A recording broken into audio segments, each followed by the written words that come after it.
সগৌরবে বলতে লাগলো, দেখলে তো ইব্রাহিম, তোমার খোদার বড়াই আমি শেষ করে দিলাম। আমার নিক্ষিপ্ত তীর তোমার খোদাকে বিদ্ধ করে দিয়েছে। নাউযুবিল্লাহ। এই দেখো, প্রত্যেকটি তীরেই রক্তমাখা রয়েছে। হজরত ইব্রাহিম আলাইসাল্লাম বললেন, ওহে নির্বোধ কাফের, আমার আল্লাহ তাআলাকে হত্যা করতে পারে এমন শক্তি কারো নেই। তিনি হাইয়ুল কাইয়ুম, চিরঞ্জীব, চিরস্থায়ী, তার কোনো মৃত্যু নেই। তিনি অদৃশ্যমান, নিরাকার, তাকে মানুষের আকারে কল্পনা করাটাও তো বোকামি। তার উপরে কারো কোনো শক্তি ক্ষমতা সক্রিয় হতে পারে না। ওহে বোকা, মহান প্রভু তোমার উপরে এখনো দয়াশীল আছেন বলেই তোমার দীর্ঘ 3 দিনের কষ্ট সাধনার একটা ফল তিনি তোমাকে পাঠিয়েছেন। এখনো সময় আছে, তার উপর ঈমান আনো। কথাগুলো শুনে নমরুদ প্রচণ্ড রাগান্বিত হয়ে বলল, বলো তোমার খোদার সৈন্য সংখ্যা কত? আমি এক্ষুনি তোমার খোদাকে শেষ করে দিচ্ছি। হযরত ইব্রাহিম আলাইহিস সালাম বললেন, আমার খোদার সৈন্য সামন্ত এর সংখ্যা আমি নিজেও জানি না, তা অসংখ্য, কেউ এর সংখ্যার হিসাব দিতে পারবে না। তিনি নিজেই শুধুমাত্র এর সঠিক সংখ্যা জানেন। বাদশাহ নমরুদ বলল, আচ্ছা সমস্যা নেই, তোমার খোদার সৈন্য সংখ্যা জানার আমার তেমন কোনো প্রয়োজন নেই। তবে তুমি তোমার খোদাকে আমার সাথে যুদ্ধ করার জন্য প্রস্তুত হতে বলো। আর যদি তাদের আমার সঙ্গে যুদ্ধ করার সাহস থাকে তবে সামনে আসতে বলো। যদি সামনে না আসে আমি ভেবে নেব তারা ভীত কাপুরুষ।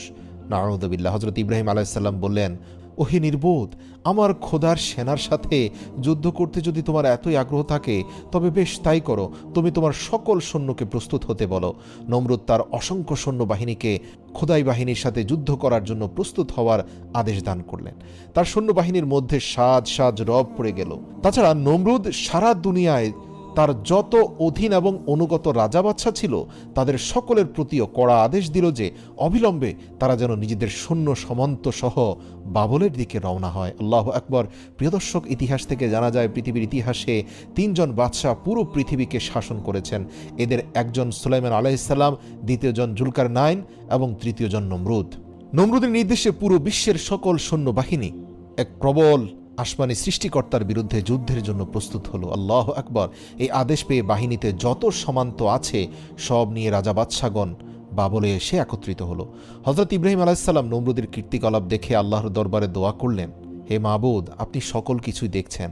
বাদশা নমরুদ যেভাবে স্পর্ধার সীমা ছাড়িয়ে গেছে এবং অহংকারের ধারাকে সরাজ্ঞান করছে, তার দর্প শেষ না করলে দুনিয়ার সাধারণ জনগণও তা দেখে ব্যাপক আকারে বিভ্রান্ত হবে এবং বিপদে চলে যাবে। ইতিমধ্যে আপনার পাঠানো রক্তরঞ্জিত তীরগুলো দেখিয়ে সে অসংখ্য মানুষকে পথভ্রষ্ট করছে। আল্লাহ রাব্বুল আলামিন হযরত ইব্রাহিম আলাইহিস সালামের দোয়া মঞ্জুর করলেন।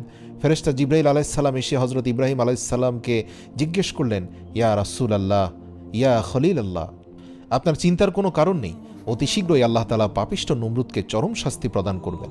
নমরুদ ও তার বেঈমান সৈন্য সামন্ত সকলেই ধ্বংস হয়ে যাবে। কথিত আছে যে বাবেলে বিভিন্ন রাজ্য হতে এত অধিক পরিমাণে সৈন্য এসে একত্রিত হলো যে তাদের তাঁবুর বহর প্রায় 50 মাইল এলাকা ব্যাপী বিস্তৃত হলো। আল্লাহু আকবার। হযরত ইব্রাহিম আলাইহিস সালাম নমরুদের এমন সৈন্য সামন্ত একত্রিত হওয়া এবং প্রস্তুত হওয়ার পরেও ইব্রাহিম আলাইহিস সালাম তাকে গিয়ে বললেন, হে নমরুদ, তুমি কার বিরুদ্ধে যুদ্ধ করতে চাচ্ছ?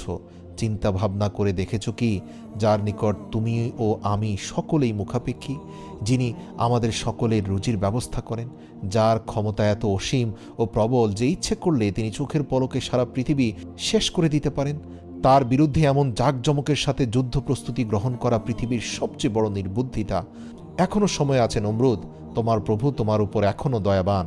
দেখতে পাচ্ছ এখনো আসমান থেকে কোনো আযাব নাজিল হয়নি, কেননা তুমি অজ্ঞ এবং মূর্খ। তাই তোমার প্রভু এখনো তোমার প্রতি ধৈর্যশীল আছেন। তুমি এক আল্লাহর প্রতি বিশ্বাস স্থাপন করো। ইব্রাহিম আলাইহিস সালামের কথা শুনে পাপিষ্ঠ নমরুদ বলল, হে ইব্রাহিম, তুমি আমার এই সামান্য প্রস্তুতিতেই ভয় পেয়ে গেছো বুঝি? তোমাকে আমি এর আগেও বলেছি, আবারও বলছি, তুমি আমাকে এখনো তোমার খোদার শক্তির মিথ্যাভীতি প্রদর্শন করা বন্ধ করো। আমি তোমার এসব কথায় ভয় পাওয়ার মতো লোক নই। তোমার খোদার শূন্য সংখ্যার নাকি কোনো শেষ নেই। আমি দেখতে চাই এই সকল শূন্যের শেষ কোথায়। আর বারবার আমার কাছে এইসব দাওয়াত নিয়ে এসো না, ওই কথা শুনলে আমার বিরক্তি লাগে। নমরুদের কথা শুনে আল্লাহর নবী হযরত ইব্রাহিম আলাইহিস সালামের মনে বড় কষ্ট এবং ব্যথা লাগলো। তিনি আল্লাহর দরবারে ফরিয়াদ করলেন, হে মাবুদ, আমি নমরুদকে তোমার পথে আনার ভুল চেষ্টা করেছিলাম, কিন্তু আমি যতই চেষ্টা করি ততই আমাকে দুর্বল ভেবে সে নিজেকে অজেয় শক্তির অধিকারী বলে মনে করে। অতএব এখন আর তার শাস্তির বিধান না করে পারা যায় না। সঙ্গে সঙ্গে আল্লাহর তরফ হতে ওহির মাধ্যমে জিজ্ঞেস করা হলো, হে আমার বন্ধু, তুমি বলো নমরুদের বিরুদ্ধে আমি কোন ধরনের সৈন্য পাঠিয়ে দেব। তখন হযরত ইব্রাহিম আলাইহিস সালাম আরজ করলেন, হে মাবুদ,